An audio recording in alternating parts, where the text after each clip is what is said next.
datang untuk menelusuri sejarah Kabupaten Cianjur. Mudah-mudahan kita mendapatkan petunjuk di sana beserta dengan Kades Sirna Gali.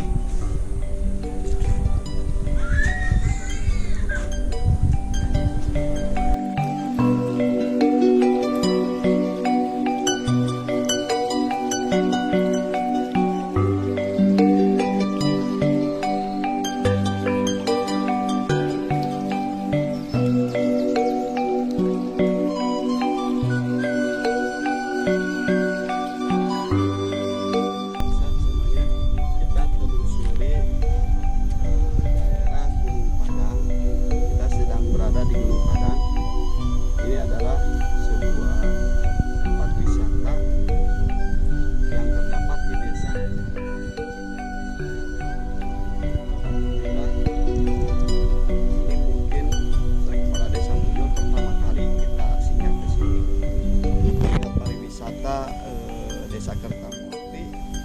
Mungkin ini akan menjadi sejarah Kabupaten Cianjur, karena kalau kita lihat ini keadaannya sangat cukup unik, karena mungkin ini salah satu bukti bahwa di sini zaman dulu itu ada peradaban atau ada kehidupan. Nah, ini salah satu bukti. Saya lihat ini mungkin ini campur tangan manusia, atau dulunya itu sebuah candi ataupun bangunan, kita tidak tahu. Mungkin para arkeolog yang lebih paham tentang semuanya itu. Nah, kita hanya melihat, terus kita renungkan, kita pahami. Bahkan kalau misalkan nanti pihak pemerintah bisa mengungkap semuanya, sehingga potensi-potensi yang ada di Kabupaten Cianjur ini bisa terungkap. Jadi zaman dulu itu menyimpan sejarah, memberi pesan kepada kita semua apa maksud dan tujuan semua ini. Mungkin nanti para arkeolog bisa mengungkap semuanya ini, karena ini sangat penting untuk menjadi aset Kabupaten Cianjur, sehingga ini bisa dikembangkan untuk menjadi pariwisata yang cukup menghasilkan dan menjadi sejarah Kabupaten Cianjur. Nah, salah satunya banyak orang bilang, mungkin sebagian ahli spiritual, tidak sedikit banyak orang yang datang ke sini berziarah. Ada yang bermacam-macam, ada yang itu entah tentang pingin suaranya bagus atau keduniawian. Saya tidak tahu, tidak paham tentang masalah semua itu. Yang pasti, nah ini konon katanya batu ini adalah batu kecapi, karena kalau dipukul ini menimbulkan suara. Padahal kalau kita teliti, kalau kita pahami, ini mungkin kandungannya itu padat sehingga menimbulkan suara. Nah, mungkin orang-orang sebagian lah yang suka bermain di dunia spiritual itu mengait-ngaitkan sesuatu hal itu kepada yang mistis. Kalau kita enggak lah, kita lebih cenderung kepada hal yang logis dan ilmiah. Nah, ini salah satu yang disebut batu kecapi. Ini satu, yang kedua yang ini. Bahkan orang yang terlalu mendalami dunia mistis itu kadang-kadang ketika ada lubang seperti ini, coba diperlihatkan. Kadang-kadang ini dikait-kaitkan dengan hal yang mistis. Nah, contoh, ada yang bilang itu bekas apalah kesaktian zaman dulu. Padahal bukan itu pesan yang disampaikan kepada generasi sekarang itu. Mungkin peradaban itu zaman dulu ada kehidupan di sini, sehingga peradaban itu berjalan sesuai dengan mengalirnya waktu. Nah, saya dengar cerita kalau zaman dulu itu, kalau menurut sebagian pendapat itu zaman kaum Lemurian ya, Kalau zaman kaum Lemuria itu zaman dimana manusia itu punya kecerdasan yang lebih, sehingga bisa menciptakan teknologi yang canggih, tapi bahan-bahannya itu dari alam. Nah kalau kita sekarang kan ingin menampilkan teknologi canggih itu dengan cara kadang-kadang meniru dari luar negeri. Nah kalau dulu itu tingkat kecerdasan rata-ratanya itu di atas manusia zaman sekarang. Nah mungkin peradaban zaman dulu ada sebuah sistem atau gimana, sehingga sistem itu menutup timbulnya kecerdasan manusia.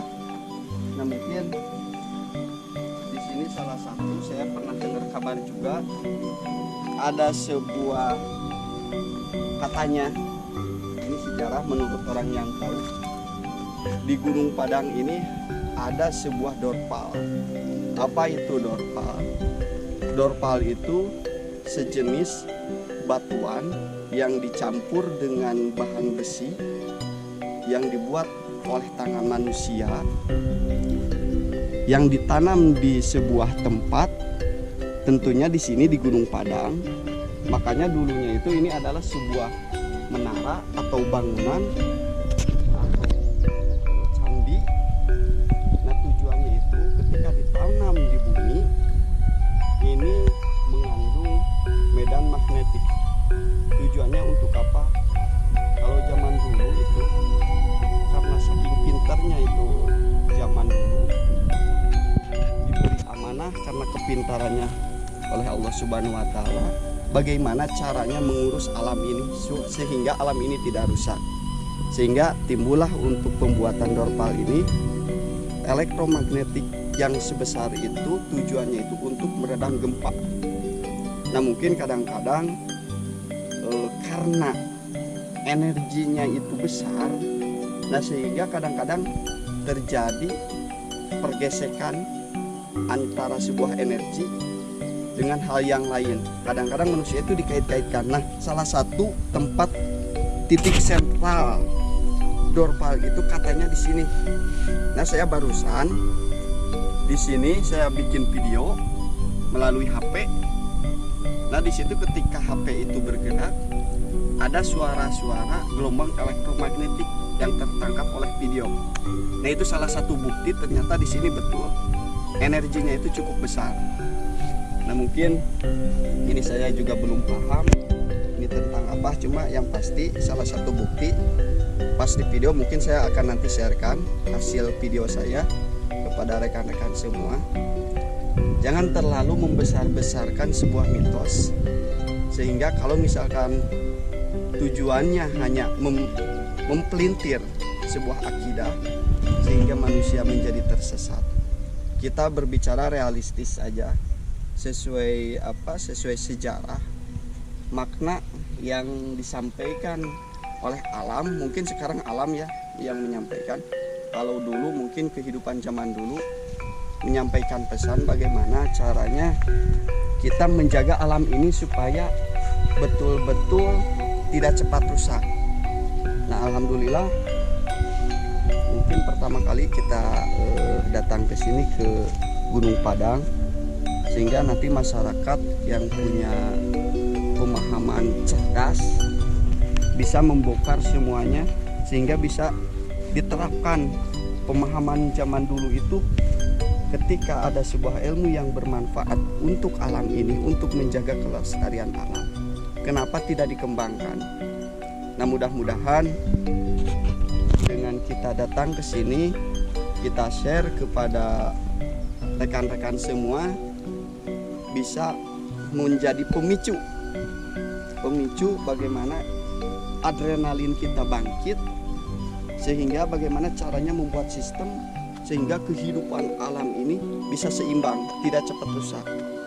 Karena itu mungkin amanat yang diberikan oleh sebuah agama tentang semua alam ini. Mari kita jaga alam ini supaya alam ini